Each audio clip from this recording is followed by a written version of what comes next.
Now let me show in a figure how far our nature is enlightened or unenlightened.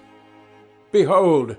human beings living in an underground den, which has a mouth open towards the light and reaching all along the den. Here they have been from their childhood, and have their legs and necks chained, so that they cannot move and can only see before them, being prevented by the chains from turning round their heads. Above and behind them a fire is blazing at a distance, and between the fire and the prisoners there is a raised way, and you will see, if you look, how a low wall built along the way, like the screen which marionette players have in front of them, over which they show the puppets.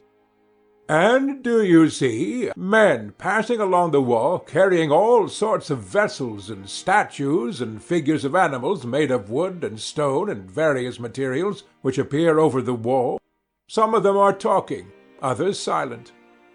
like ourselves. And they see only their own shadows, or the shadows of one another, which the fire throws on the opposite wall of the cave. How could they see anything but the shadows if they were never allowed to move their heads? And of the objects which are being carried in like manner they would only see the shadows?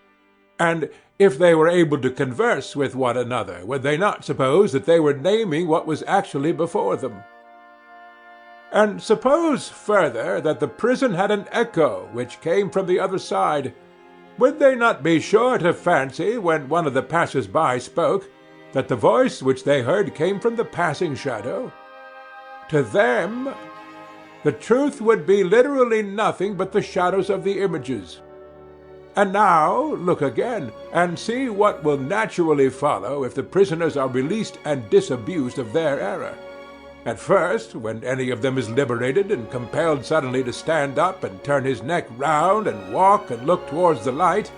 he will suffer sharp pains, the glare will distress him, and he will be unable to see the realities of which in his former state he had seen the shadows. And then conceive someone saying to him that what he saw before was an illusion, but that now, when he is approaching nearer to being and his eye is turned towards more real existence, he has a clearer vision. What will be his reply? And you may further imagine that his instructor is pointing to the objects as they pass, and requiring him to name them. Will he not be perplexed? Will he not fancy that the shadows which he formerly saw are truer than the objects which are now shown to him? And if he is compelled to look straight at the light, will he not have a pain in his eyes, which will make him turn away to take refuge in the objects of vision which he can see, and which he will conceive to be in reality clearer than the things which are now being shown to him?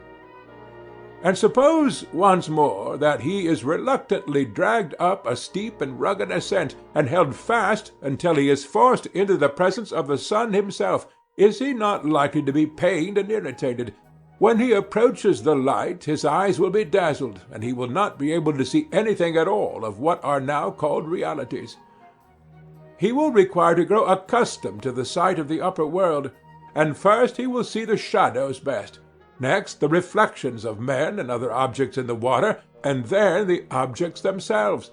Then he will gaze upon the light of the moon and the stars and the spangled heaven, and he will see the sky and the stars by night better than the sun or the light of the sun by day. Last of all, he will be able to see the sun, and not mere reflections of him in the water, but he will see him in his own proper place, and not in another, and he will contemplate him as he is. He will then proceed to argue that this is he who gives the season and the years, and is the guardian of all that is in the visible world, and in a certain way the cause of all things which he and his fellows have been accustomed to behold. And when he remembered his old habitation, and the wisdom of the den, and his fellow prisoners, do you not suppose that he would felicitate himself on the change, and pity them? And if they were in the habit of conferring honors among themselves on those who were quickest to observe the passing shadows, and to remark which of them went before, and which followed after, and which were together, and who were therefore best able to draw conclusions as to the future, do you think he would care for such honors and glories, or envy the possessors of them? Would he not say, better to be the poor servant of a poor master, and to endure anything, rather than think as they do and live after their manner? I think he would rather suffer anything than entertain these false notions and live in this miserable manner. Imagine such an one coming suddenly out of the sun to be replaced in his old situation. Would he not be certain to have his eyes full of darkness? And if there were a contest, and he had to compete in measuring the shadows with the prisoners who had never moved out of the den, while his sight was still weak, and before his eyes had become steady, and the time which would be needed to acquire this new habit of sight might be very considerable, would he not be ridiculous? Men would say of him that up he went and down he came without his eyes, and that it was better not even to think of ascending, and if any one tried to loose another and lead him up to the light, let them only catch the offender, and they would put him to death.